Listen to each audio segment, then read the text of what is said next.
Bismillahirrahmanirrahim. Assalamu alaikum dear students and welcome to International Financial Management course. Today we are going to start up with this new course.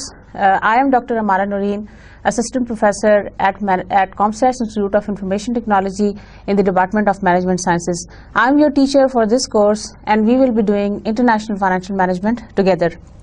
आपने इससे पहले financial management का course पढ़ा हुआ है and you know the basics. This is one of the specialisation courses that we teach to MBAs and BBA students. तो हम इस कोर्स को पढ़ेंगे और हम इसके डिफरेंट एस्पेक्ट्स को टच करेंगे. We will be doing and conducting exercises. थोड़ा सा अपने बारे में मैं आपको बता दूं. मैंने 1998 में कायद-ए-आज़म यूनिवर्सिटी से MBA किया and after that since then I am in the teaching field. I have almost 15 years of teaching experience in different universities of Rawalpindi and Islamabad. Starting with the Preston University, worked over there for 2 years. Then I moved to Barani Institute of Information Technology. Then after that I joined Arid Agriculture University Rawalpindi and I have taught many courses. Mainly finance is my specialization and I have been teaching the finance courses mostly.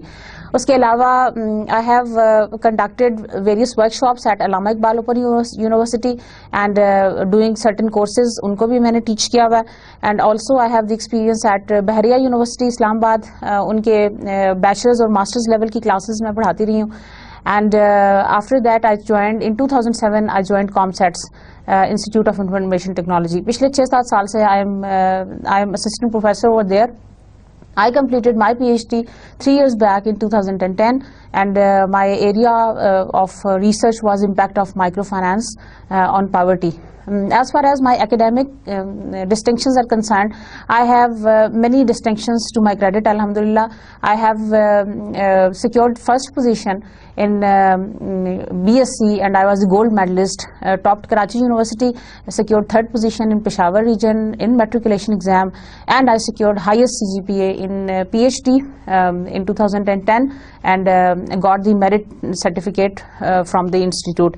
My area जो research का है that is related with the microfinance, लेकिन जो मेरा teaching area है that is finance और मुझे finance पढ़ाना बहुत पसंद है and I have been teaching finance for the last especially सिर्फ जो उसके specialization वाले courses हैं at least for the last 6 to 7 years I have been teaching only finance courses. उसके अलावा भी बाकी courses का भी थोड़ा सा in touch है. अच्छा, हम इस कोर्स के बारे में बात करेंगे and we will be doing this interesting course and you will find this course very interesting from the point of view of financial management और इंटरनेशनल पर्सपेक्टिव के लिहाज से. आपने इंटरनेशनल बिजनेस का एक कोर्स पढ़ा होगा.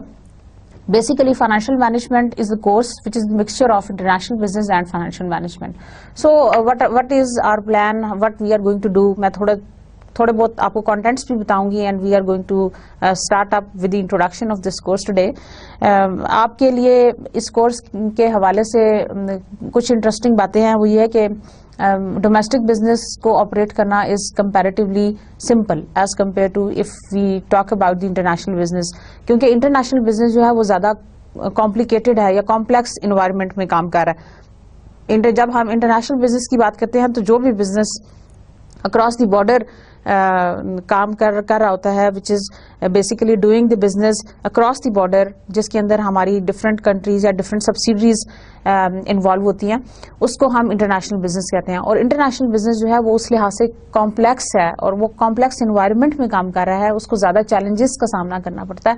सो that is why we say कि जो इंटरनेशनल फाइनेंशियल मैनेजमेंट है that is a bit important for the financial managers. अच्छा, ये क्यों इम्पॉर्टेंट है और इसकी क्या ज़रूरत है? जब फाइनेंशियल मैनेजमेंट पढ़ ली तो वाई इट इज़ इम्पॉर्टेंट कि हम इंटरनेशनल फाइनेंशियल मैनेजमेंट पढ़ें? उसकी बहुत सारी रीजंस हैं. क्योंकि जब भी आप इंटरनेशनल बिजनेस में इन्वॉल्व हो तो आपका exposure as far as the competition is concerned, interest rates are concerned, inflation rate is concerned, exchange rate is concerned, आपकी जो environment है वो complicated होती जाती है. मैं आपको बताऊंगी कि वो कैसे complicated होती जाती है. Main topics जो हम इसमें पढ़ेंगे वो आपको नजर आएंगे. We will be talking about the international flow of funds. We will be talking about the international money market. We will be talking about the international banking. We will be talking about currency derivatives. We will be talking about capital budgeting. International perspective के हवाले से क्या हम cost of capital की बात करेंगे, short term financing की बात करेंगे. We will be talking about the long term financing. We will be talking also about the multinational restructuring और इसी किस्म के हमारे डाइवर्स किस्म के टॉपिक्स हैं जो उसके अंदर करेंगे. And the most important is hedging, कि हम अपने फर्म के रिस्क को किस तरह से हेज कर सकते हैं whenever we are operating in the global environment. तो स्टूडेंट्स टॉपिक बहुत वेरिड हैं. जो मेरा लेक्चर मेथोडोलॉजी होगा वो ये होगा कि आई will B delivering you all the material through slides. कोशिश मेरी ये होगी कि मैं आपको उसके अंदर कुछ लाइव जो एग्जांपल्स हैं वो मैं आपको कोट करती रहूँ, विच आई वुड प्रेफर कि मैं आपको बुक से देख के बताऊँ कि these are the live examples. कुछ हम न्यूमेरिकल एक्सरसाइजेज भी इसके अंदर करेंगे which I am going to solve for you, ताकि आपको नो हाउ हो कि आपने प्रैक्टिकली उसको किस तरह से हैंडल करना है. You will be after this course you will be familiar with the different sort of methodology different sort of terminologies that the multinational business financial managers they might operate. So the complexity of the international financial management is much more as compared to what the domestic financial management is all about. So dear students, हम इस course को शुरू करेंगे. I hope and I pray that you are going to enjoy this course. आपको इस course को पढ़ के बहुत आपको अच्छा लगे, आपकी नॉलेज enhancement हो, और definitely there is going to be value addition after doing this course. So dear students, let's start. First of all, this is the chapter आज जो हम पढ़ेंगे that is all about the introduction of the this multinational financial management. हमारे इस chapter के objectives हैं. Number 1 is to identify the main goal of the multinational corporation and potential conflicts with the goal. जब भी हम course शुरू करते हैं तो हम सबसे पहले ये देखते हैं कि गोल्स क्या हैं ऑर्गेनाइजेशन के. तो यहाँ पे हमारे जितने भी गोल्स होंगे they are basically focused towards the multinational corporations and the potential conflicts with those goals, to describe the key theories that justify international business, and to explain some common methods used to conduct international business. So first of all, starting with the goal of MNC. Okay, before we start it, एक छोटा सा para मैं आपके लिए पढ़ूंगी. वो ये है: The commonly stated goal of a firm is to maximize its value and thereby maximize shareholders' wealth. The goal is applicable not only to the firms that focus on domestic business but also to the firms that focus on international business. जब हम multinational business की बात कर रहे हैं तो we are talking about the goals of the MNCs or goals of the multinational firms. In fact, many firms have expanded their international business as a mean of enhancing their value. जैसे जैसे globalisation की वजह से competition enhance होता जा रहा है तो बिजनेसेस जो है वो ये चाहते हैं that they want to maximise their value. Since foreign markets can be distinctly different from the local markets, they create opportunities for improving the firm's cash flow. जब हम मल्टीनेशनल सेटअप की बात करते हैं तो definitely it is going to give us the advantage, or it is going to provide us with the opportunity to use the expanded set of opportunity that the multinational business they do have. जब हम domestic business की बात करते हैं तो वो थोड़ा सा restricted होता है, या वो थोड़ा सा आप कह लें कि वो focused होता है towards one thing. लेकिन जब हम multinational business की बात करते हैं तो multinational business में firms enter इसलिए होती हैं ताकि अपनी value maximization कर सकें, अपनी investment base बढ़ा सकें, अपनी earnings बढ़ा सकें, अपना market share enhance कर सकें, so on and so forth. They want to enhance on their cash flows, on their value maximization. That is what the purpose is. So many barriers to entry into the foreign markets have been reduced or removed recently. अब foreign market में enter होने के different barriers थे, उन barriers को बहुत हद तक रिड्यूस किया गया थ्रू डिफरेंट एग्रीमेंट्स, जो मैं आपको ऑन एंड ऑफ बताती रहूँगी, साथ साथ इस चैप्टर में भी और नेक्स्ट चैप्टर में भी बताऊँगी कि किस तरह से हमने मल्टीनेशनल बिजनेस की के जो रास्ते हैं वो हमवार किए हैं। अगर हम उसको आसान ज़बान में कहें, उससे मतलब ये है कि हम किस तरह से we are paving the ways smooth in order to run our international business on a smoother pace, right? So उन हमने बैरियर्स को ठीक किया, thereby encouraging firms to pursue international business. Consequently, many firms have evolved into the multinational corporations, which are defined as firms that engage in some form of international business. MNC वो organization है या वो setup है या वो firm है which is involve in international business. And what is the international business, how to enter into that, इसकी भी डिफरेंट फॉर्म्स जो है वो इस चैप्टर का ऑब्जेक्टिव है, जो कि हम आज थोड़ा सा पढ़ेंगे and then we are going to continue it in the next lecture, कि हमने इंटरनेशनल बिजनेस के अंदर कैसे एंटर होना है, और हम डिफरेंट मोड्स पढ़ेंगे कि how to enter into the international business and how to get entered into that international business. Their managers conduct international financial management, which involves international investing and financing decisions that are intended to enhance the value of MNC. अच्छा, दो चीज़ें बड़ी important है financial management में, in fact तीन चीज़ें बहुत important है. एक है आपके इन्वेस्टमेंट डिसीजंस, दूसरा है फाइनेंसिंग डिसीजंस एंड तीसरा है एसेट मैनेजमेंट डिसीजंस. जब भी हम फाइनेंशियल मैनेजमेंट की बात करते हैं तो हम तीन बहुत इंपॉर्टेंट एरियाज की बात करते हैं. मैं रिपीट करती हूँ. नंबर 1 इज इन्वेस्टमेंट डिसीजन और acquisition decisions, number 2 is financing decisions and number 3 is asset management decisions. तो ये जो 3 एरियाज हैं of the financial management, they are very important. अगर हम डोमेस्टिक बिजनेस की इन तीन एस्पेक्ट्स को कंपेयर करें विद द इंटरनेशनल बिजनेस और विद द MNC, तो कॉम्प्लेक्सिटी और बढ़ जाती है. यहाँ मैं आपके लिए ड्रॉ करके बताती हूँ, आपको लिख के बताती हूँ कि what is meant by this. We are involve in acquisition which is investment,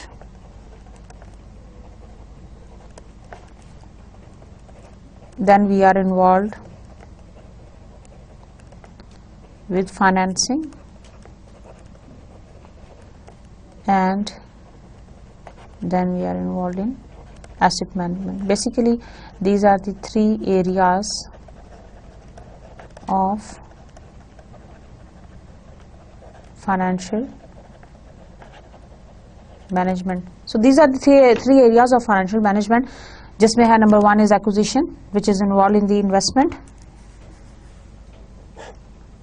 throughout this course we will be talking about this. ये आपके फाइनेंसिंग डिसीजंस हैं जो आपके assets and liabilities and equity side है balance sheet की. This is your asset which is your investment side, right.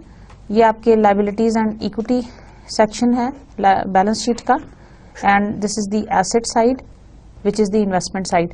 इसको कैसे manage करना है, इसको कैसे मैनेज करना है, करंट एसेट्स को कैसे मैनेज करना है, लॉन्ग टर्म एसेट्स को कैसे मैनेज करना है, फाइनेंसिंग डिसीजंस में how to go about the current liabilities and the long term liabilities, and what are the different options which are available from the point of view of multinational business. इन दोनों को करने के लिए, investment decisions को करने के लिए और फाइनेंसिंग डिसीजंस को करने के लिए, जो मल्टीनेशनल ऑर्गेनाइजेशन होगी उसके पास जो अपॉर्चुनिटीज होंगी वो ज्यादा होंगी as compare to what the domestic business might have. मेरी बात समझ रहे हैं? मैं रिपीट करूं, ओके. जब हम बात करते हैं लोकल बिजनेस की या डोमेस्टिक बिजनेस की, तो things are much more simple, क्योंकि हमारे पास इन्वेस्टमेंट कहाँ करनी है वो लिमिटेड चॉइस है, लिमिटेड ऑप्शंस हैं. सिमिलरली फाइनेंसिंग कैसे करनी है, लिमिटेड ऑप्शंस हैं, लिमिटेड चॉइस है. From the point of view of capital market, from the point of view of short term financing methods, from the point of view of long term financing methods. लेकिन जब हम बात करते हैं multinational firms की या multinational organisations की, उनकी फाइनेंशियल मैनेजमेंट इसलिए कॉम्प्लिकेटेड है because they are involve with the financing opportunities which are varied, which are very different, या उनके पास ऑल्टरनेटिव्स ज़्यादा हैं as compare to the domestic organisation. तो फाइनेंसिंग अपॉर्चुनिटीज़ भी ज़्यादा हैं उनके पास और इन्वेस्टमेंट अपॉर्चुनिटीज़ भी ज़्यादा हैं, लेकिन साथ साथ रिस्क भी ज़्यादा हैं, बैरियर्स भी ज़्यादा हैं. अब उनका क्या करना है, that is all what comes under the umbrella of financial management of the multinational business. और हम इन्हीं सारे टॉपिक्स को लेके चलेंगे, what are the different options, what are the different barriers, what are the different risks which are involved, or which the multinational firm is basically facing. We are all going to do about this investment and financing decisions. Okay, let's come to the topic, that is about the goal of MNC. Goal of MNC क्या होना चाहिए आपके ख्याल में? What should be the goal of a firm? Profitability? No, that is not the goal of a firm. Yes, maximisation of share holders wealth. आपने financial management में पढ़ा that goal of a firm should be the maximisation of share holders wealth. अब shareholders wealth की maximisation हम क्यों करें, हम profitability क्यों ना करें? क्योंकि share holder wealth maximisation is ultimately going to maximise the value of the firm, right? और हमारा फोकस है value of the firm. Profitability automatically achieve हो जाएगी whenever you are going to achieve the goal of a firm of the maximization of the shareholders wealth। तो ये वाला हमारा जो अल्टीमेट ऑब्जेक्टिव है ऑफ द फर्म्स, जो आपकी वैल्यू मैक्सिमाइजेशन का, वो ऑटोमेटिकली सॉल्व हो जाता है। So the commonly accepted goal of an MNC is to maximise the share holders wealth. We will focus on MNCs that wholly own their foreign subsidiaries। अब ये wholly owned foreign subsidiaries क्या होती हैं? हमारा सारा फोकस जो होगा वो होगा होली ओन्ड फॉरेन सब्सिडरीज पे। अब फॉरेन सब्सिडरीज क्या होती हैं? Suppose this is the multinational organisation, its head office is based in let's say Pakistan. हमारे कंट्री में उसका हेड ऑफिस है and we have been operating in 3 different countries. This is country A, this is country B, this is country C. हमने अपनी 3 different countries के अंदर अपने business setups separate, अपने business setups as a separate firm हमने open किए हैं। This is country A, this is country B and this is country C. And this is, और ये जो फर्म है आपका, ये होली ओन्ड सब्सिडरी है, फॉरेन सब्सिडरी है ऑफ दिस पेरेंट ऑर्गेनाइजेशन। हम अपनी जहां पे बेस्ड है उसको हम कहेंगे पेरेंट ऑर्गेनाइजेशन। और throughout this text, throughout this course, I will be using the word parent or the home country। parent country या home country यूज करूंगी, और ये जो आपके बाकी सब्सिडरीज होंगी इनका नाम हम रखेंगे होस्ट कंट्री। ठीक है, जाहिर है ये आपका होम कंट्री है विच इज द पेरेंट, और ये आपके फॉरेन सब्सिडरीज हैं which is the host country. और ये जो पेरेंट है वो the most of the time parent might be providing financing to these wholly own subsidiaries. और जितनी भी मुश्किलात हैं उनको कैश मैनेजमेंट के हवाले से, जो कि हमारा एक और एजेंडा है इसी कोर्स का, जो कि मैं आपको थ्रू आफ्टर सम टाइम उसके बारे में भी हम बात करेंगे। मल्टीनेशनल कैश मैनेजमेंट के हवाले से जितने भी मसाइल हैं फाइनेंसिंग अपॉर्चुनिटीज के, इन्वेस्टमेंट डिसीजंस के, वो पेरेंट होम कंट्री से डिसीजन आपका कहता है। कुछ होली ओन सब्सिडरीज से मतलब ये है कि कुछ डिसीजंस में जो होली ओन सब्सिडरीज हैं वो अपने आप खुद से डिसीजंस ले सकती हैं। कुछ में ज्यादा डिपेंडेंसी है, that varies from the type of business organisation या complexity of the business organisation that you are operating. So the financial managers throughout the MNC have a single goal of maximizing the value of the entire MNC। Subsidiaries आप जितनी जगह पे मर्जी open कर लें, लेकिन throughout the MNC they have the single goal of maximising the value of entire MNC। हमने ये करना है कि हमने अपनी ऑर्गेनाइजेशन का ओवरऑल वैल्यू मैक्सिमाइजेशन करनी है, and that is basically the objective of or the goal of our MNC or the goal of the multinational organization। So the financial managers बेशक जितने भी आप सब्सिडरीज ओपन कर लें, उसका जो मेन फोकस होगा, जो मेन गोल होगा, that is towards the single goal of maximising the value of the entire MNC। Now we will talk about some conflicts with the MNC's goal। When a corporation's shareholders differ from its managers, a conflict of goals can exist which is called the agency problem। अच्छा, agency problem को जब हम define करते हैं तो basically that is the conflict between the share holders and the management. Shareholders are the owners and managers are working on their behalf. देखें, firm का setup इस तरह होता है या बिजनेस का सेटअप इस तरह होता है कि शेयर होल्डर्स आपके वो लोग हैं जो ओनर्स ऑफ द ऑर्गेनाइजेशन हैं, जिनके पास majority of the share holders हैं, बोर्ड ऑफ डायरेक्टर्स हैं, they are involve in decision making. Managers कौन लोग होते हैं? Managers are basically taking the actions on the behalf of share holders for the value maximisation of the firm. Managers are basically paid for this service. Managers को आप higher करते हो और वो आप उनको पे करते हो फॉर दैट वेरी मैटर, जो भी आपने उनको टास्क दिए हैं। लेकिन जो शेयर होल्डर्स हैं, they are basically the owners and they are the decision making authorities, और या आप ये कह लेंगे they have hired managers to act on the behalf of share holders. तो जो मैनेजर्स हैं वो एजेंट्स हैं, right? Shareholders are the owners and managers are the agents.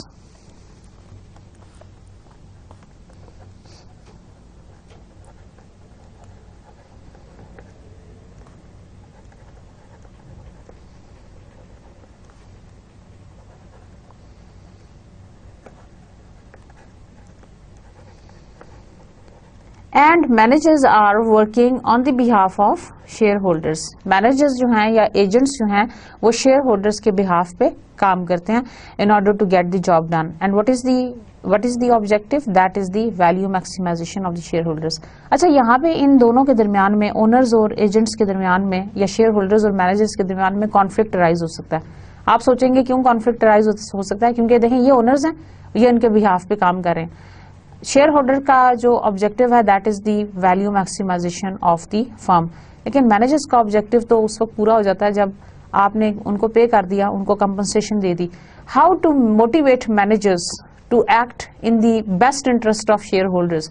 आपने मैनेजर्स को किस तरह से मोटिवेट करना है कि वो शेयर होल्डर्स के बेस्ट इंटरेस्ट में काम करें, या शेयर होल्डर्स को, क्योंकि ये वरी है कि हो सकता है मैनेजर्स जो हैं वो उनके बेस्ट इंटरेस्ट में काम ना करें, बिकॉज मैनेजर्स जो हैं वो आप फ्रंट लाइन पे हैं। मैनेजर्स ने ही सारा जितना भी काम है, जितने भी टास्क हैं किसी भी फर्म के फ्रंट एंड के ऊपर, उन्हीं को रहना है। शेयर होल्डर्स का ये काम है कि वो मैनेजर्स को किस तरह से मोटिवेट करते हैं in order to get their job done, that is the value maximisation of the firm. तो स्टूडेंट्स, आपने ये जो दो चीजें हैं, that is the conflict between the share holder and the manager, that is very very important. एक तो हमने बात की डोमेस्टिक ऑर्गेनाइजेशन की। This agency problem it becomes much more complicated when we talk about the multinational organisation या international business के setup के लिहाज से। Let me read an interesting example for you. A subsidiary manager obtained funding from the parent firm to develop and sell a new project. Repeat करती हूँ। A subsidiary manager obtained financing from the parent firm to develop and sell a new product.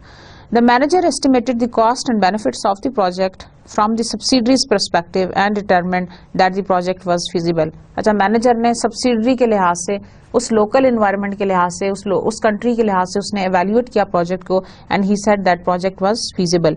However the manager neglected to realise that any earning from this project remitted to the parent would be heavily taxed by the host government. लेकिन manager ने इस बात को neglect किया कि जब subsidy earnings अपनी कर लेगी तो उन्होंने जो रेमिट बैक करना है पेरेंट को, what is the remit back to the parents, कि जो कुछ भी कमाया, जो कुछ भी अर्न किया है, they are going to give it back to the host country, sorry to the home country. Parent को उन्होंने वापस भेजना है। Subsidiaries are your sub businesses, और उनका जितना भी अर्निंग है वो सारा एमएनसी की तरफ जाएगा, दैट इज योर हेडक्वार्टर। तो उसने वो ये भूल गया कि होस्ट गवर्नमेंट उसके ऊपर बहुत ज्यादा टैक्स लगाएगी जो भी अर्निंग आप रेमिट बैक करना चाहोगे अपने पेरेंट को। The estimated after-tax benefits received by the parent were more than offset by the cost of financing the project, और वो इतने ज्यादा थे कि वो कॉस्ट ऑफ द प्रोजेक्ट से भी ज्यादा थे। While the subsidiaries' individual value was enhanced, the MNC's overall value was reduced. हालांकि इस प्रोजेक्ट से, जो मैंने आपको एग्जांपल पढ़ के सुनाई है, सब्सिडरी की तो अपनी वैल्यू एनहांसमेंट हो रही थी, लेकिन एमएनसी की ओवरऑल वैल्यू एनहांसमेंट नहीं हो रही थी। तो इस तरह के प्रोजेक्ट्स जो हैं वो they are not welcomed by the parent organisation और दी मल्टीनेशनल ऑर्गेनाइजेशन, क्योंकि हमारा फोकस एक होना चाहिए। अगर सब अपनी सब्सिडरी के लिहाज से या सिंगल प्रोजेक्ट्स के लिहाज से एवेल्युएशंस करेंगे या अपनी बिल्ड करेंगे, तो that is not going to meet the objective of the multinational firms, and that is again the question mark for them. So the agency costs are normally larger for MNCs than for the purely domestic firms. जैसा कि मैं इससे पहले आपको जिक्र करी थी कि agency problem is basically the conflict between the managers and the share holders, और ये बहुत ज़्यादा कॉम्प्लिकेटेड हो जाता है जब हम बात करते हैं मल्टीनेशनल फर्म की. Why? Because the agency cost are normally larger for MNCs than for the purely domestic firms. Purely domestic firms से मल्टीनेशनल फर्म्स की एजेंसी कॉस्ट ज़्यादा होती है. Why the agency cost for a multinational firm is larger, or it is you can say higher as compared to the domestic firms, because the difficulty in monitoring distant managers. Who are the distant managers?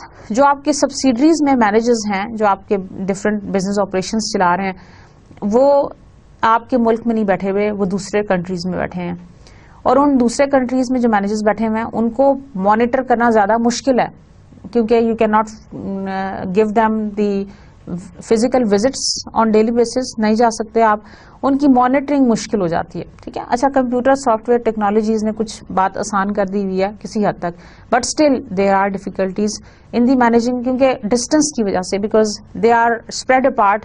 Multinational business की जब भी हम बात करते हैं तो we are dealing और we are talking about different countries. उन सभी डिफरेंट कंट्रीज में जाना, उनको एक्सेस करना फिजिकल ग्राउंड के ऊपर, that is very very difficult. So the difficulty in monitoring these distance managers is one of the reason that why the agency cost of a multinational business is much more as compare to the domestic business. Then is the different cultures of foreign managers. जो foreign managers हैं उनके different cultures हैं, हर country का different culture है, और उनके जो वे ऑफ डूइंग वर्क है that is of course different. For example, if we talk about the work environment in the Middle East, that is altogether different if we are going to compare it with Japan, with America, with Canada, and with even our country Pakistan, India, Bangladesh and Sri Lanka, etc. So different cultures of the foreign managers, they are going to increase the cost of the this agency cost, आपकी बढ़ा देती है. Why? क्योंकि देखें जो agency cost है वो बहुत इम्पेरेटिव है, और मैनेजर्स के लिए ये या शेयर होल्डर्स के लिए ये बात बहुत एक खास हद तक तो एक्सेप्टेबल है, लेकिन उससे आगे नहीं. हम डिफरेंट कल्चर्स को डील कर रहे हैं, we can not avoid it. जब भी हम इंटरनेशनल बिजनेस की या मल्टीनेशनल बिजनेस की बात करते हैं, वी कैन नॉट अवॉइड, हम इसको अवॉइड कर ही नहीं सकते. वाई? क्योंकि we are dealing in a setup जहाँ पे हम डिफरेंट लोगों से या डिफरेंट कल्चर से मिलते हैं, and culture is the combination of your religion, your belief, traditions, values, इन सब से मिलके बनता है, और इनको चेंज करना तो ओवरनाइट पॉसिबल नहीं है. इनको चेंज भी नहीं किया जा सकता, समहाउ थोड़ा बहुत मॉडिफाई किया जा सकता है with respect to the work environment. हमने बेसिकली हमने डिफरेंसेस को अपने लिए अपॉर्चुनिटीज बनाना है. Whenever we are talking about the multinational business, we want to celebrate all these differences.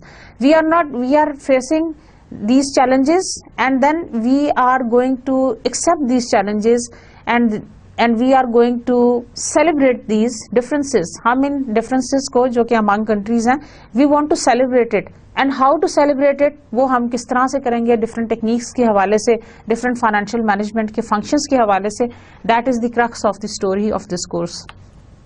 The sheer size of the large MNCs and the tendency to downplay short-term effects. अच्छा, एक तो MNCs के sizes बहुत बड़े बड़े हैं as compare to the domestic firm. अब उस बड़े साइज के उनको बहुत दफ़ा फ़ायदे भी होते हैं as far as the access to the financial markets is concern. Options क्या क्या अवेलेबल हैं, उनको लोन आसानी से मिल जाता है as compare to the domestic firms. They are more exposed to certain things which the domestic firms are not. उनको सब्सिडीज मिल जाती हैं and many many others. Large size का उनको बहुत फायदा होता है. लार्ज साइज का फर्म के अंदर कैपेसिटी ज़्यादा होती है to absorb the certain asymmetric shocks. मैं एक्सप्लेन कर देती हूँ कि लार्ज फर्म के अंदर ज़्यादा गुंजाइश होती है कि कोई भी अनफोर्सीन सर्कमस्टांसेस अराइज होते हैं तो उनको अपने अंदर एब्जॉर्ब कर ले. कैसे? कि कोई लेट्स से इकोनॉमी के अंदर रिसेशन आ रहा है थोड़ा बहुत, तो आपकी फर्म का साइज बड़ा है, you are operating in different countries, तो एक दूसरे के साथ ऑफसेट हो जाता है. इन्वेस्टमेंट बेस बड़ा है. ये बिल्कुल ऐसी बात है जैसे कोई हेल्दी बॉडी है, तो healthy body has more resistance या immunity power towards disease as compared to some weaker person. तो जो बेचारा कमजोर बंदा होता है वो जल्दी बीमार हो जाता है as compared to some healthy person. तो जो MNC है, जो मल्टीनेशनल फर्म है, just imagine it और just you can say, आप उसको इस तरह से समझें कि वो एक हेल्दी बॉडी है या एक वो लार्ज साइज का setup है which can absorb these all different negative shocks easily. तो स्टूडेंट्स ये है कि आपके जो उसके अंदर उस साइज की वजह से आप जो शॉर्ट टर्म इफेक्ट्स हैं उनको डाउन प्ले कर सकते हो because of having this thing. So this is about the conflict with the MNC's goal. Subsidiaries managers may be tempted to make decisions that maximize the values of their respective subsidiaries. अच्छा, जब हम subsidy level की बात करते हैं तो हो सकता है कई दफ़ा सब्सिडीज के पास कोई ऐसी ऑप्शन आ जाए या कोई ऐसा प्रोजेक्ट आ जाए जो वो समझें कि वो उनके लिए बहुत फिजिबल है एट दैट कंट्री लेवल.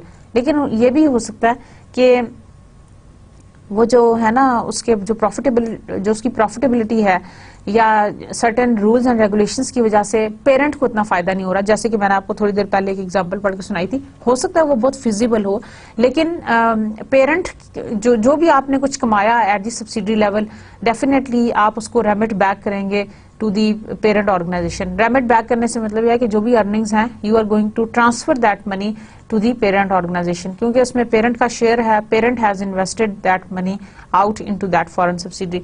लेकिन कई दफा इनके दरमियान में कॉन्फ्लिक्ट आ सकता है. लाइक हो सकता है वो सब्सिडी को लगे कि वो हमारे लिए तो बहुत फिजिबल है and we do not care about the parent. तो उस लिहाज से यहाँ पे थोड़ा सा कॉन्फ्लिक्ट आ सकता है एमएनसीज के गोल में.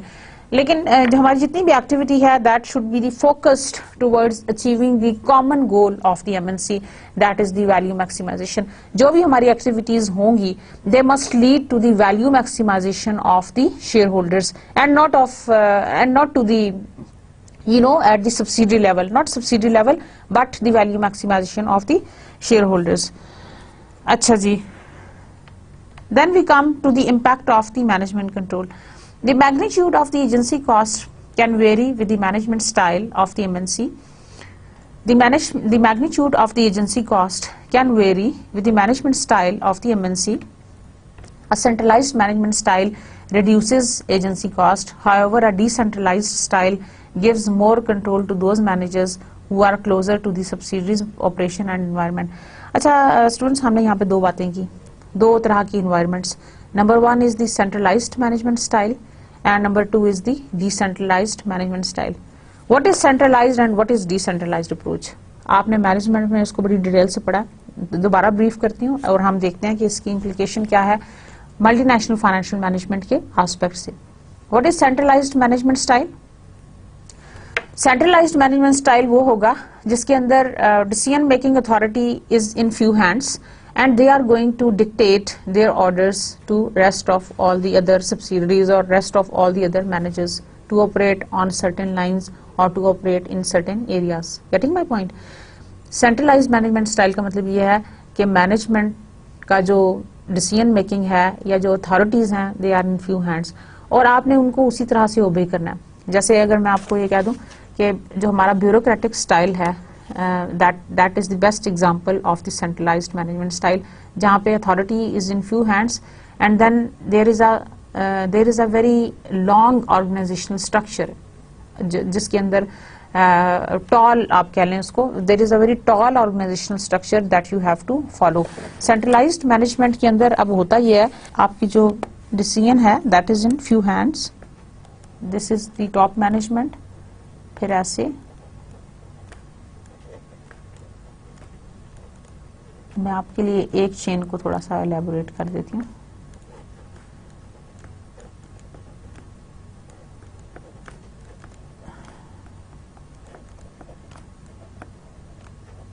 सो ऑन एंड सो फोर्थ. अब ये देखें, ये जो स्ट्रक्चर है this structure is called tall structure, tall organisational structure. दूसरे हैंड पे एक और मैं आपके लिए स्ट्रक्चर ड्रॉ करती हूँ.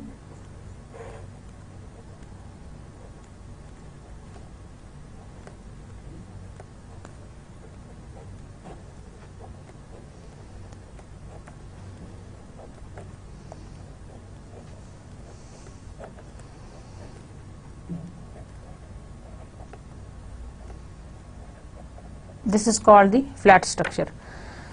ये जो आपका सेंट्रलाइज्ड मैनेजमेंट स्टाइल है that is of the tall structure, जहाँ पे आपकी जो डिसीजन मेकिंग है वो यहाँ तक सिर्फ कन्फाइंड है। यही लोग ऑर्डर करेंगे, यही लोग डिसीजन लेंगे, जिसको ये सारे लोग इम्प्लीमेंट करेंगे step by step in this specialised organisational structure. जो आपका डिसेंट्रलाइज्ड स्टाइल है उसके अंदर लेट्स से ये जिसको हमने फ्लैट स्ट्रक्चर कहा, जैसे कि आपको ये नजर भी आ रहा है, ये this is tall and this is flat, ये वर्टिकल सा है और ये हॉरिजॉन्टल सा है। इस फ्लैट स्ट्रक्चर में जो आपके मैनेजर्स हैं they can directly approach to the top management and in their own they have the decision making power as well। वो decision making power बड़ी हद तक अपने साथ कर लेते हैं और जो थोड़े बहुत decision रह गए हैं वो आप टॉप मैनेजमेंट के साथ कंसल्टेशन के साथ कर सकते हैं। दोनों स्ट्रक्चर्स के कुछ एडवांटेजेस हैं, कुछ डिसएडवांटेजेस हैं जिसके बारे में हम बात करेंगे।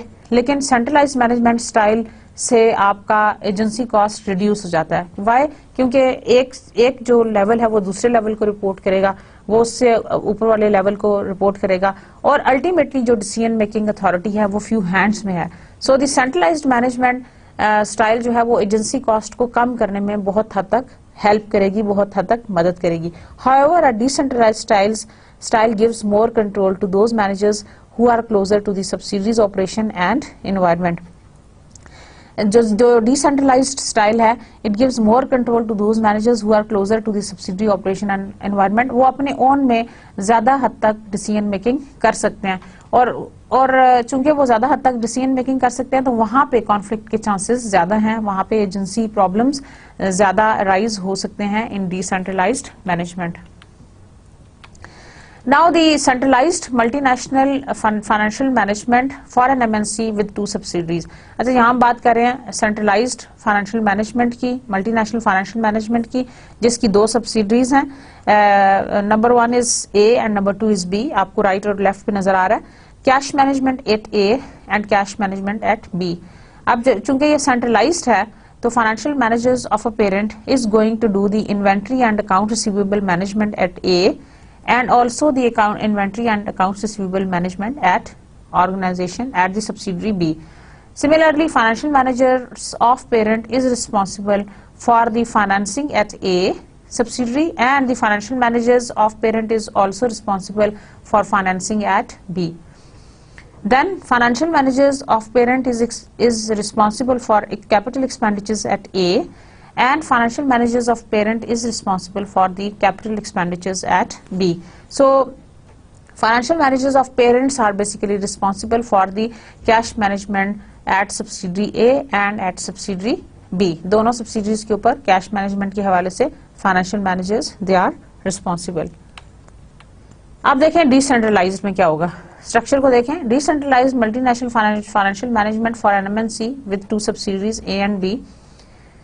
यहाँ देखें, फाइनेंशियल मैनेजर पेरेंट का नहीं है बल्कि financial manager of A is responsible for cash management at A, for inventory and account receivable management at A, financing at A and capital expenditure at A. यानी उस सब्सिडरी का जो financial manager है, financial manager of subsidiary A is responsible for all the financial management functions of that very organisation. Similarly, financial managers of B is responsible for cash management at B, inventory and accounts receivable management at B, financing at B and capital expenditures at B. So the financial managers of subsidiary B are responsible for the financial management functions of all the organizations। अच्छा, compare करते हैं, पिछली slide पे दोबारा चले जाते हैं ताकि आपको क्लियरिफिकेशन हो जाए। यहाँ देखिए हमारे पास सिंगल एक फाइनेंशियल मैनेजर था पेरेंट का, हु इज रिस्पॉन्सिबल, जिसको हमने सेंट्रलाइज्ड कह दिया, वो कैश मैनेजमेंट ए से भी उसको भी संभाल रहा है और बी को भी संभाल रहा है। अब यहाँ पे एजेंसी कॉस्ट बहुत कम हो जाएगी क्योंकि एक ही manager is responsible for the subsidiary A management and for subsidiary B management.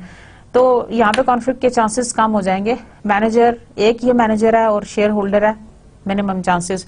लेकिन जो अप्रोच है दैट इज सेंट्रलाइज्ड। लेकिन एक स्टूडेंट्स मैं आपको यहाँ पे एक चीज बताती चलूं कि यहाँ पे थोड़ा सा जो पोटेंशियल कॉन्फ्लिक्ट ऑफ इंटरेस्ट है वो थोड़ा डिफरेंट है। देखें, सब्सिडरी बी में जो लोग हैं they are better in a position to evaluate what is good for them from the point of view of financial management at that subsidiary, क्योंकि वो उस कंट्री के अंदर रहते हैं, वो वहाँ के लोकल्स हैं, मे बी अगर नहीं भी हैं तो they are the part of that setup, they are in a better position to tell कि उनके लिए क्या बेहतर है उस दैट वेरी पर्टिकुलर एनवायरनमेंट में, कस्टमर कैसा है यहाँ पे एनवायरनमेंट कैसी है, कंट्री की इकोनॉमिक कंडीशन कैसी है। जो फाइनेंशियल मैनेजर पेरेंट का है वो अपने होम कंट्री में बैठ के इतना अच्छा एनालिसिस नहीं कर सकता। Is that clear? तो जैसा कि इट इज कॉमनली सेड कि अगर आप खुद उस सिचुएशन में नहीं हो ना, तो you can not exactly analyse that what is going on या what is going wrong with you. तो आपके लिए ये to put yourself in some others shoe, यानी अपने आप को अगर उसकी जगह पे रख के सोचेंगे तो तभी आपको पता चलेगा। So the person who is exactly at that place is better able to comprehend that what he wants to have. तो जो लोकल्स होंगे उनको ज्यादा पता होगा जो फाइनेंस के एस्पेक्ट से कि उनकी कैश मैनेजमेंट प्रॉब्लम क्या है, उनके inventory and account receivable management problem क्या है, फाइनेंसिंग में यहाँ क्या इश्यूज हैं, क्या क्या अवेलेबल ऑप्शंस हैं। लेकिन जो सेंट्रलाइज्ड मैनेजर होगा, financial manager of the parent होगा, उसको इतना डेप्थ से पता नहीं होगा, उसको इतनी डिटेल से पता नहीं होगा व्हाट आर योर रिक्वायरमेंट्स। तो आपने ये देखना है कि सेंट्रलाइज्ड के कुछ फायदे भी हैं और कुछ नुकसान भी हैं। फायदा तो ये होगा कि एजेंसी कॉस्ट बहुत कम होगी, क्योंकि you are not dealing with different and very type of financial managers. आपने खुद ही डिक्टेट कर दिया, जो financial manager of the parent है वो ही सब कुछ डिसाइड करने वाला है कि सब्सिडी ए में क्या होगा और सब्सिडी बी में क्या होगा, इररिस्पेक्टिव ऑफ उसको नहीं पता वहां की इन्वायरमेंट कैसी है। उस डेप्थ से पता होगा, वो ज़ाहिर है वो सब चीजें रिसर्च बेस्ड होंगी, सब चीजें मार्केट रिसर्च बेस्ड होंगी और उसकी ओरिएंटेशन बड़ी कैलकुलेटेड होगी। But still he is not in a position, वो उतने बेहतर पोजीशन में नहीं है कि वो बता सके कि इसको एग्जैक्टली क्या क्या प्रॉब्लम्स फेस हो सकते हैं और उसके क्या क्या पॉसिबल सोल्यूशंस हैं। जो लोग वहां पे बैठे हैं उनको ज्यादा पता है। फॉर एग्जाम्पल अगर एक छोटी सी एग्जांपल ले लें, जैसे फॉर एग्जांपल मैं किसी ऑर्गेनाइजेशन को जाकर विजिट करती हूँ और मैं ये कहती हूँ कि मुझे तो फाइनेंस की हर चीज पता है and I can give them a very strong proposal to improve their financial condition of that very organisation. Suppose अब जब मैं वहां जाऊंगी, मुझे नहीं पता, बेशक मेरा अपना नॉलेज बहुत ज्यादा है, लेकिन मुझे नहीं पता कि उस ऑर्गेनाइजेशन के अंदर क्या प्रॉब्लम्स हैं, उनकी क्या रिस्ट्रिक्शंस हैं, उनकी क्या लिमिटेशंस हैं, उनको किन किन चैलेंजेस का सामना है। तो जो लोग, जो एम्प्लॉइज, जो स्टाफ मेंबर्स वहां पे काम कर रहे हैं, they are in a better position. तो सेंट्रलाइज का सबसे बड़ा नुकसान ये होता है कि आपको इन डेप्थ चीजों का पता नहीं होता and you are just going to implement all those and impose all those policies and rules on those people. लेकिन उसका फायदा हमें ये हो रहा है कि हमारी एजेंसी कॉस्ट जो है वो खासी हद तक कम हो गई है। दूसरी पिक्चर में देखें, यहाँ पे फायदा ये हो रहा है कि सब्सिडरीज के सेपरेट फाइनेंशियल मैनेजर्स हैं, they are in a position to better understand the financial environment of that very particular country, including political, legal, economic environment and rest of the all the others. तो उस हवाले से इन managers का जो strength है that is much more as compare to the financial manager of a parent. लेकिन यहाँ पे एक जो हमें ज्यादा नुकसान नजर आ रहा है डिसेंट्रलाइज्ड का, कि उसके अंदर हमारी एजेंसी कॉस्ट जो है वो बहुत ज्यादा हो सकती हैं, हमारी एजेंसी कॉस्ट बहुत ज्यादा बढ़ सकती हैं because of all these changes, because of all these, जहाँ पे हम इनको इंडिपेंडेंस दे रहे हैं इन डिफरेंट एरियाज, हमने उनको independence they the in the different functions of financial management. तो हमारे उस लिहाज से हमारा जो है ना उनके ऊपर जो डिपेंडेंसी है at the top level management वो कम होगी and they are being independent on their own अपने अपने एरियाज में। जब इंडिपेंडेंट ज्यादा हो जाएंगे तो एमएनसी का जो कॉमन फोकस्ड गोल है शायद उसकी तरफ जो तवज्जो है या जो उस तरफ रुझान है वो कंपैरेटिवली कम हो जाए। तो जो मैंने आपको एग्जांपल भी बताई इससे पहले, थोड़ी देर पहले, तो हो सकता है सब्सिडरी अपने ही पर्सपेक्टिव में सोचना शुरू कर दे कि उनके लिए क्या प्रॉफिटेबल है या उनके लिए क्या बेहतर है। So these are basically the complexities that may arise because of the different management style. To sum it up, अभी तक हमने जो कुछ किया, we were talking about the goal of a firm, then we talked about the two styles of the management, that is the centralized management style and the decentralized management style. Decentralized management style में decisions आपके एक कुछ हाथों में नहीं होते और and you are on their own जब हम subsidiaries की बात करते हैं for making certain decision. Centralized में the decision making power is restricted in few hands और उसमें agency cost आपकी कम होती है. Let me read out an interesting example for you. The parent of Jersey Incorporation has subsidiaries in Australia and Italy. Jersey Incorporation एक firm है जिसके Australia और Italy के अंदर सब्सिडीज हैं. The subsidiaries are in different time zones. अब इन subsidies के साथ प्रॉब्लम यह है कि ऑस्ट्रेलिया और इटली का टाइम जोन बहुत डिफरेंट है टाइमिंग्स के लिहाज से. So communicating frequently by phone is inconvenient and expensive. इसलिए फोन के थ्रू आप बार बार कम्युनिकेट नहीं कर सकते. It becomes much more expensive. In addition, financial reports and designs of new products or plant sites cannot be easily communicated over the phone. The internet allows the foreign subsidiaries to email updated information in a standardized format to avoid language problems and to send images of the financial reports and product design. अब देखें language का issue भी है. जब हम multinational business की बात करते हैं, कल्चर के इशू पे हमने बात की. कल्चर के अंदर ये जो पोर्शन है, पार्ट है, वो लैंग्वेज है. Language is a big issue. कुछ कंट्रीज के अंदर तो सिर्फ नेटिव लैंग्वेजेस यूज हो रही हैं. और जैसे मैं आपको एक इंटरेस्टिंग सी एग्जांपल सुनाऊं, I have a chance to visit Malaysia. तो वहाँ पे जो फैकल्टी मेंबर्स जिन रिसर्चर्स से हमारी बात हुई, they were doing their research in Malaysian language. Can you imagine? अपनी ही लैंग्वेज के अंदर उन्होंने रिसर्च की थी. And in many different countries you can find out research papers in their own very native language. हमारे यहाँ जो रिसर्च का ज्यादा कॉन्सेप्ट है, we are doing it in English language only. हम अपने मतलब ज्यादा जो भी हमारी सोशल साइंसेज के हवाले से जितनी भी रिसर्च है, हम उसको ट्रांसलेट करते हैं इंग्लिश में ही. हम उसको ज्यादा यूजली करते हैं. लेकिन नेटिव में ही आपने जितनी फाइनेंशियल रिपोर्ट्स बनानी है, आपने एनुअल रिपोर्ट्स बनानी है, आपने अपनी नेटिव लैंग्वेज में बनाई होगी जो आपको समझ आती है. अब उनको उनके इमेजेस कैसे सेंड करने हैं और उसको कैसे रिपोर्ट करना है, वो दूसरी जो कंट्री है या जो होम कंट्री है, हो सकता है उसके लिए अंडरस्टैंडेबल ही ना हो. ठीक है ना. The parent can easily track inventory, sales, expenses and earnings of each subsidiary on a weekly और monthly basis. Thus the use of internet can reduce agency cost due to international business. अब information technology ने बड़ा हमें फायदा दिया, और information technology की वजह से we can send images, we can send reports. IT की मदद से सॉफ्टवेयर्स ऐसे आ गए हैं जो हम शेयर कर सकते हैं एक दूसरे के साथ, जिसके अंदर हम स्टैंडर्डाइज्ड फॉर्मेट में सारी अपनी चीजें रिपोर्ट कर सकते हैं, सो ऑन एंड सो फोर्थ. तो लैंग्वेज के इश्यूज, टाइम जोन्स के इश्यूज काफी हद तक इंफॉर्मेशन टेक्नोलॉजी की वजह से रिजॉल्व हो गए, and which has saved the agency cost as well. So this is the example. Now moving on. Some MNCs attempt to strike a balance. They allow subsidiary managers to make the key decisions for their respective operations, but the parents management monitor the decision. अच्छा, कुछ MNCs ने ये एक balance create किया हुआ कि किसी हद तक वो सब्सिडरीज को अलाउ कर देते हैं फॉर मेकिंग डिसीजंस, और फिर जहाँ पे वो समझते हैं कि टॉप मैनेजमेंट का या पेरेंट ऑर्गेनाइजेशन का रोल होना चाहिए, वहां पे वो इंटरवीन कर लेते हैं in order to monitor the decisions. Like parent का काम इतना रह जाएगा मॉनिटरिंग वाला. लाइक जहाँ पे वो समझें कि लूज एंड है, या जहाँ पे समझें कि हमारी फॉर्मल अप्रूवल या उसकी जरूरत है, तो they will intervene. Otherwise subsidies को इतना इख्तियार दे दें कि वो अपनी उसके एरिया के अंदर रहते हुए, अपनी लिमिट्स में रहते हुए, अपने कंस्ट्रेंट्स में रहते हुए वो अपने डिसीजंस कर सकें. And that is a good strategy in a way कि it is going to give you a balance between what is going on.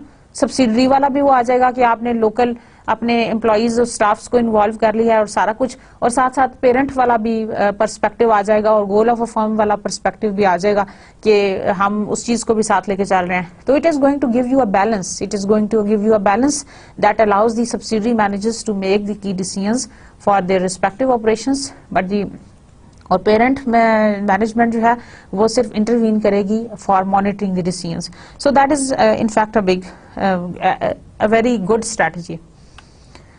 Today, electronic networks make it easier for the parent to monitor the actions and performance of its foreign subsidiary. तो students, information technology के advent से बड़ा फायदा हुआ है कि they are now in a position to monitor the actions and performance of the foreign subsidiary. Parent organization में जो बैठे managers हैं, they can easily see the or monitor the operations and actions and performance of their foreign subsidiaries.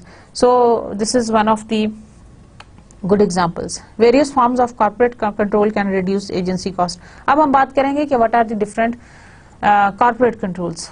Corporate controls के हवाले से क्या क्या actions हम ले सकते हैं in order to reduce the agency cost, and what are those? Number 1 is stock options, number 2 is hostile takeover threats, number 3 is investor monitoring. Okay, let me explain all of these जो आपकी actions हैं in detail. These are various forms of corporate controls. Number जिसके अंदर है सबसे पहला है stock options. One form of the corporate control that can be used by the multinational corporation is to partially compensate the board members and executives with stocks. अगर आपने board members और executives को स्टॉक ऑप्शन दे दें, यानी firm के जो stocks हैं उसमें उनको ऑप्शन दे दें कि they can buy the stocks of that very particular organisation, तो managers they will automatically become the owner. हम तो ये बात कर रहे थे कि मैनेजर्स है वो सैलरी पे काम कर रहा है, तो वो क्यों इंटरेस्टेड होगा? जब उसको पे अपनी पूरी मिल रही है तो वो क्यों इंटरेस्टेड होगा फॉर द वैल्यू मैक्सिमाइजेशन? तो स्टॉक ऑप्शन की मदद से ये किया जा सकता है कि मैनेजर्स को आप इन्वॉल्व कर लें into the firms decision making. कैसे? अगर मैनेजर के अपने स्टेक्स लगे होंगे, उसका अपना पैसा लगा होगा, उसने खुद से shares of stock of that very particular organisation purchase किए हुए हैं, तो then the manager is going to be very conscious about the performance of the firm. तो this is a very good way. आप जैसे ये कह लें कि फॉर एग्जाम्पल मैं किसी जगह पे एम्प्लॉई हूँ, काम कर रही हूँ, मैं मैनेजर हूँ, लेकिन मेरी इन्वेस्टमेंट नहीं है वहां पे, तो I will not be bothered. मैं कहूंगी मुझे क्या जरूरत पड़ी हुई है, बस मैंने अपना काम किया, मुझे अपनी पे मिली एंड दैट्स इट. लेकिन अगर मैं उसकी ओनर भी हूं, लाइक अगर हो सकता है मैंने पार्टनरशिप की हुई है या मेरी उसके अंदर शेयर्स ऑफ स्टॉक्स हैं, वो फर्म है, उसके मेरी इन्वेस्टमेंट हुई है, तो then I will be bothered and I will be more conscious. That is what the stock option is. Stock option की मदद से आप मैनेजर को कुछ ओनरशिप दे देते हैं in the share of stock, और इस तरह से they will be the part of that very particular organization and they will be interested to work. So which will encourage them to make decision that maximize the MNC stock price. तो उनका हर action उस वक्त जो है ना वो leading towards the value maximization of the stock price होगा. However, this strategy may effectively control only decisions by the managers and board members who receive stock as compensations. In addition, some managers may still make decisions that conflict with the MNC's goal if they expect that their decision will have a little impact on the stock price. लेकिन उसमें भी मतलब किसी हद तक तो आप कह सकते हैं कि वो शायद फर्म के बेस्ट इंटरेस्ट में काम करेंगे, लेकिन ऐसे डिसीजन जिससे स्टॉक प्राइस को कोई फर्क नहीं पड़ता, तो again they will not bother. Managers को थोड़ा सा वो अपना उसमें आप कह लेंगे उनकी अपनी इंटेंशन उसके अंदर शामिल हो सकती है. अच्छा स्टूडेंट्स, यहाँ पे मैं आपको एक और बात बताती चलूँ. जाहिर है देखें, ह्यूमन बींग्स के साथ आप काम करें तो human integrity and honesty can not B challenged in any case. तो आप किसी हद तक तो उन पे रिलाई कर सकते हो कि अगर आपने उनको शेयर ऑफ स्टॉक में भी हिस्सा दे दिया एंड देन यू एक्सपेक्ट कि वो आपके बेस्ट इंटरेस्ट में काम करेंगे, but you can not get the guarantee, 100% guarantee आपको नहीं मिल सकती फिर भी कि they are always going to do their best for the value maximisation of the firm. थोड़ा सा लूज एंड फिर भी देना पड़ेगा मैनेजर्स को, ये हमारी मजबूरी है. Number 2 is hostile takeover. Hostile takeover threat का मतलब ये है the second form of corporate control is that the threat of hostile takeover if the MNC is insufficiently managed.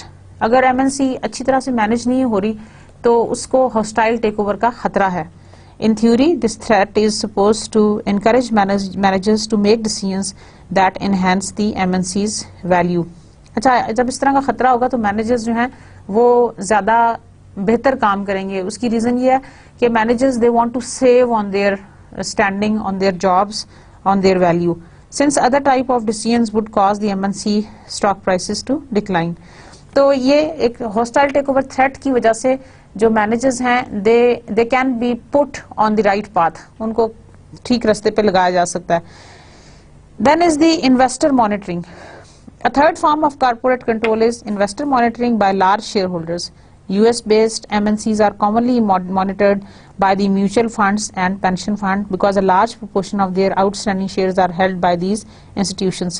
अच्छा, इन्वेस्टर मॉनिटरिंग का मतलब है जो आपके फाइनेंशियल इन्वेस्टर्स हैं, इंस्टीट्यूशनल इन्वेस्टर्स हैं, जिसमें आपके pension funds and mutual funds हैं, वो ये है कि जो लार्ज शेयर होल्डर्स हैं वो आपके they are basically being commonly monitored by these mutual funds, क्योंकि ये इंस्टीट्यूशनल इन्वेस्टर्स हैं.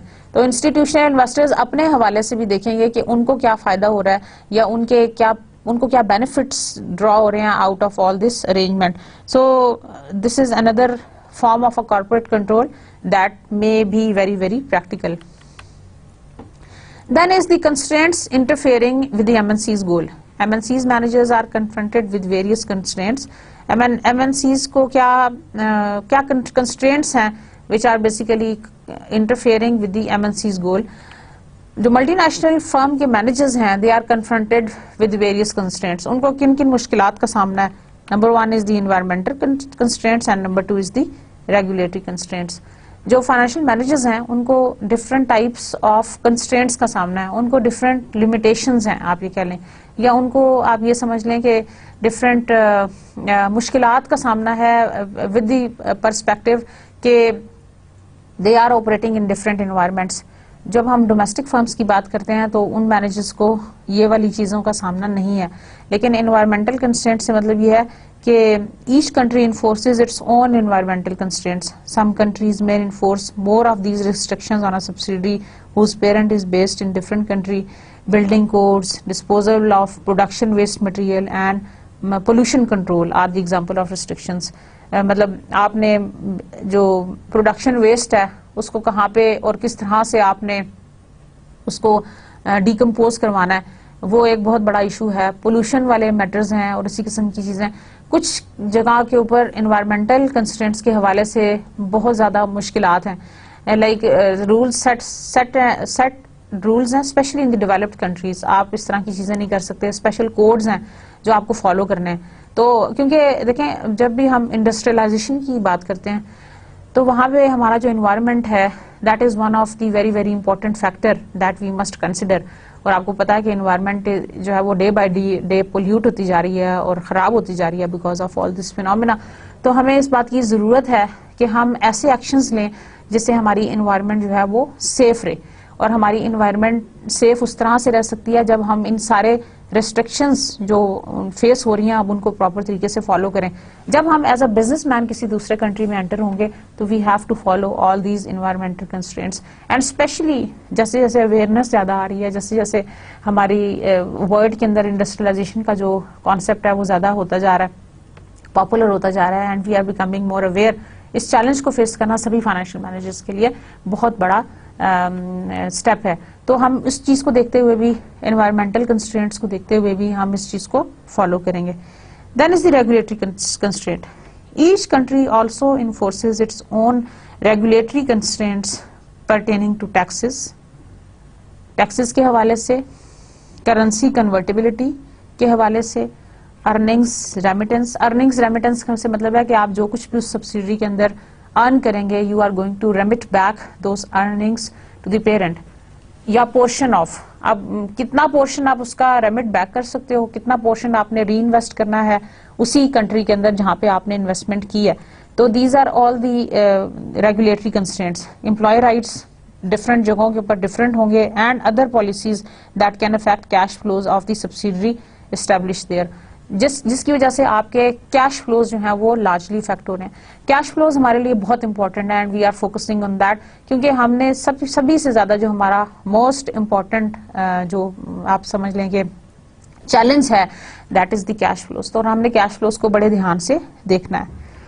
Financial managers must consider them when assessing these policies. और फाइनेंशियल मैनेजर्स को देखना पड़ेगा while they are assessing these policies. Also, any change in these regulations may require revision of the existing financial policies.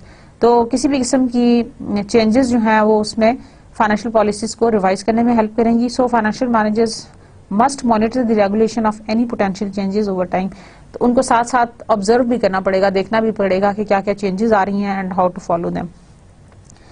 Now let's look at this example. Urenza, a manufacturing firm in Eastern Europe, is struggling financially. The firm's stock price has declined in the last 2 years as its sales have declined while its expenses remain very high. थोड़ा सा financial crunch है इसके ऊपर, expenses ज़्यादा हैं, sales कम है. One problem is that many of its employees are unproductive. एक जो बड़ा मसला वो ये है कि उसके जो employees हैं they are unproductive. Urenza would like to lay off some of these employees. अब वो ये चाहती है कि कुछ एम्प्लॉइज को ले ऑफ कर दे. a move that would reduce its expenses and increase earnings, जिसकी वजह से उसके कुछ expenses कम हो जाएं और उसकी अर्निंग ज्यादा हो जाएंगी. लाइक जो अनप्रोडक्टिव एम्प्लॉइज हैं वो चाहती है कि उसको ले ऑफ कर दें, हटा दें. Its existing share holders would be better off if the employees are laid off. जो एग्जिस्टिंग शेयर होल्डर्स हैं उनको फायदा हो जाएगा क्योंकि एक्सपेंसेस ऑटोमेटिकली कम हो जाएंगे जब आप ले ऑफ कराएंगे. Yet the government will not allow यूरेंजा टू ले ऑफ एम्प्लॉइज. लेकिन गवर्नमेंट की रिस्ट्रिक्शन ये है कि वो एम्प्लॉइज को ले ऑफ नहीं करने दे रही, या उनकी पॉलिसी है कि आप एम्प्लॉय को इस तरह से ले ऑफ नहीं कर सकते even if they are not productive. अब उनका लॉ ये है कि जो यूरेंजा फर्म है उसका अपना ये लॉ है कि आप उन एम्प्लॉइज को ले ऑफ नहीं कर सकते. Yet the government will not allow. So the government is concern that such an complete focus on the share holder wealth be detrimental to the labour force. तो government का यह ख्याल है कि अगर हम इतना शेयर होल्डर वेल्थ मैक्सिमाइजेशन के बारे में सोचेंगे तो हमारी लेबर फोर्स के लिए this is going to be very very negative. तो certain environmental and regulatory constraints are there which the MNCs manages they have to face. Then are certain ethical constraints. What are the ethical constraints? There is no consensus standard of business conduct that applies to all countries. अब जो ethical constraints हैं वो different हैं from one country to another, even from one individual to the other.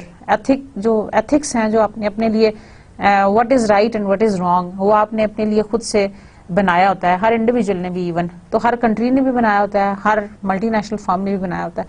तो ये जो standards हैं ये can not be followed at all to all the countries. हर कंट्री के ऊपर फॉलो नहीं कर हो सकते.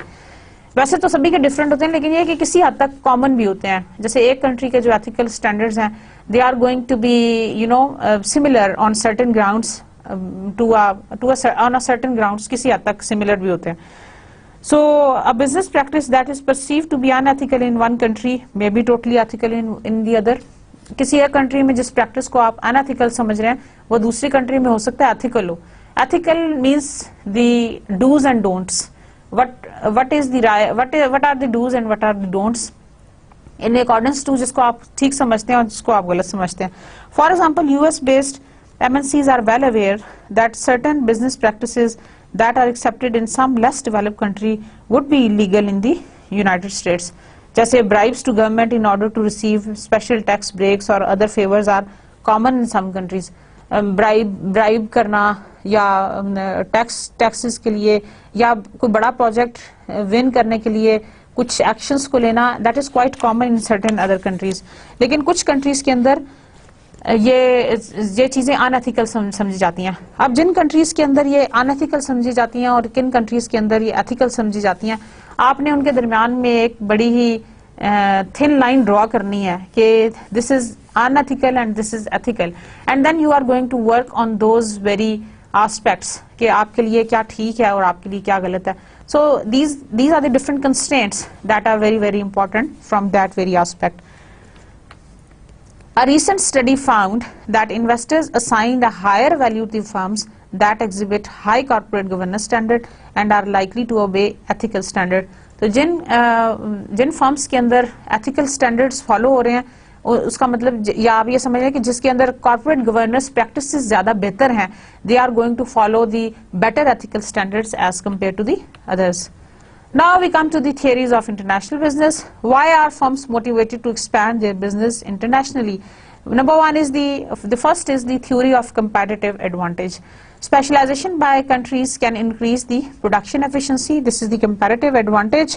एक country से दूसरे country के अंदर जो उसकी speciality है उसको enhance करने के लिए we use this theory of comparative advantage.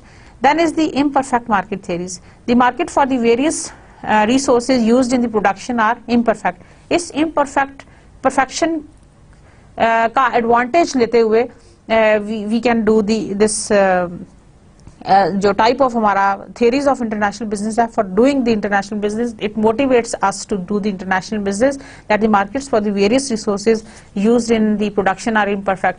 अगर कोई एक country जो है वो किसी एक चीज के अंदर उसकी प्रोडक्शन में अच्छा है तो दूसरा कंट्री दूसरे में अच्छा होगा, तो you can do this international business on the basis of that imperfection. एक जो जिसमें परफेक्ट है वो अपना एडवांटेज दूसरे को देना चाह रहा है. Then is the product life cycle theory. As a firm matures, it may recognize additional opportunities outside its home country. अच्छा, अब ये होता है कई दफा कि अपने होम कंट्री के अंदर उस पर्टिकुलर प्रोडक्ट की जो लाइफ साइकिल है वो मेच्योरिटी तक पहुंच गया. अब आप उस मेच्योरिटी को कितना भी प्रोलॉन्ग कर लें, आखिर में वो डिक्लाइन पे आएगा ही आएगा. इसलिए आप चाहते हैं कि आप उसके लिए फिर न्यू मार्केट एक्सप्लोर कर लें, कोई नया होम कंट्री एक्सप्लोर कर लें जहां पे आप जाके उसको नए सिरे से नए तरीके से उसकी मार्केटिंग करें and you want to capture more market share. So this is another advantage of doing this international business. या आप ये कह लें कि प्रोडक्ट साइकिल थ्योरी के लिहाज से, प्रोडक्ट साइकिल लाइफ साइकिल के लिहाज से मैं आपको यहाँ पे एक छोटा सा ग्राफ ड्रॉ करके बताती हूँ. देखें, it is followed by this. ये एक आपका कर्व होता है with time. This is called introduction stage. This is called growth stage. This is called maturity stage and this is called decline stage. अब ये जो आपकी maturity, अब जब आपका प्रोडक्ट शुरू में होता है इंट्रोडक्शन में, ये आपके प्रॉफिट्स की, ये आपके प्रॉफिट्स हैं. आपके प्रॉफिट्स शुरू में इतने नहीं होते. दे वेंट अप शुरू में स्टार्ट जब होता है तो आपकी प्रॉफिटेबिलिटी इतनी ज्यादा नहीं होती until you reach to the growth stage, that is the second stage. आपके profits generate होना शुरू होते हैं and they come at its maximum at the maturity level. अब इस maturity level को किसी हद तक तो आप different marketing strategies के through इसको prolong कर सकते हैं, like this. ये जो मैं आपको dotted line दिखा रही हूँ, maturity को आप किसी हद तक कर सकते हैं, like आप you can reap the profits, maximum profits out of your product जो आपने लॉन्च की हुई थी, लेकिन एक खास टाइम तक कर सकते हैं. उसके बाद जो आपका प्रोडक्ट है वो डिक्लाइन की तरफ आ जाएगा. अब ये जो आपका प्रोडक्ट मैच्योरिटी की तरफ आ रहा है ना, आप इसको एक नए साइकिल में डाल दें. कैसे? नए साइकिल में in some other country, let's say subsidiary open कर लें कंट्री ए में और एक और में डाल दें सब्सिडरी बी में, so that you can reap the maximum benefits of the profitability out of that. So this is another product life cycle theory की भी वजह से भी हम international business में enter होते हैं and that gives us the motivation why the firms are motivated to expand their business internationally in order to you can say extend the product life cycle of their particular product. So the international product life cycle, number one, the firm creates product to accommodate local demand. Firms export product to accommodate foreign local demand. पहले local demand को पूरा करें, फिर उसको export करना शुरू करें. Then firm establishes foreign subsidies to establish presence in the foreign country and possibly to reduce cost. तीसरे स्टेप में हमने फॉरेन सब्सिडी भी ओपन कर ली और to establish the presence in the foreign country and possibly to reduce the cost, ताकि हम अपनी कॉस्ट भी बचा लें. उसके बाद क्या हो सकता है कि firm differentiates product from the competitors और expand product line in the foreign country. वहीं पे आप अपने प्रोडक्ट की डिफरेंशिएशन शुरू कर दें और उसको फर्दर इंटेंसिफाई करना शुरू कर दें. And the firm's foreign business decline as its competitive advantages are eliminated. या तो आप इसको डिफरेंशिएट करें, फॉरेन सब्सिडी जब बना लिया तो आप उसको डिफरेंशिएट करें, कंपटीशन में आके उसको विन करें, या फिर ये कि आप डिक्लाइन कर लें. अगर आपने अपना कंपैटिटिव एडवांटेज मीट ना किया तो जब आप इंटरनेशनल बिजनेस की बात करते हैं तो वहां पे मल्टीनेशनल सेटअप के अंदर being competitive is much difficult and much more challenging as compared to being alone. अगर आप डोमेस्टिक फर्म में कंपटीशन की बात करते हैं तो ये वाला जो कंपटीशन है ये आपके लिए और भी ज्यादा टफ होता है. So dear students, this was all about today's lecture. We will be talking about more complex nature of entering into the international business, how to enter into the international business, what are the different modes in the next lecture. Thank you very much for your patience, for listening to me. See you next time. Allah Hafiz.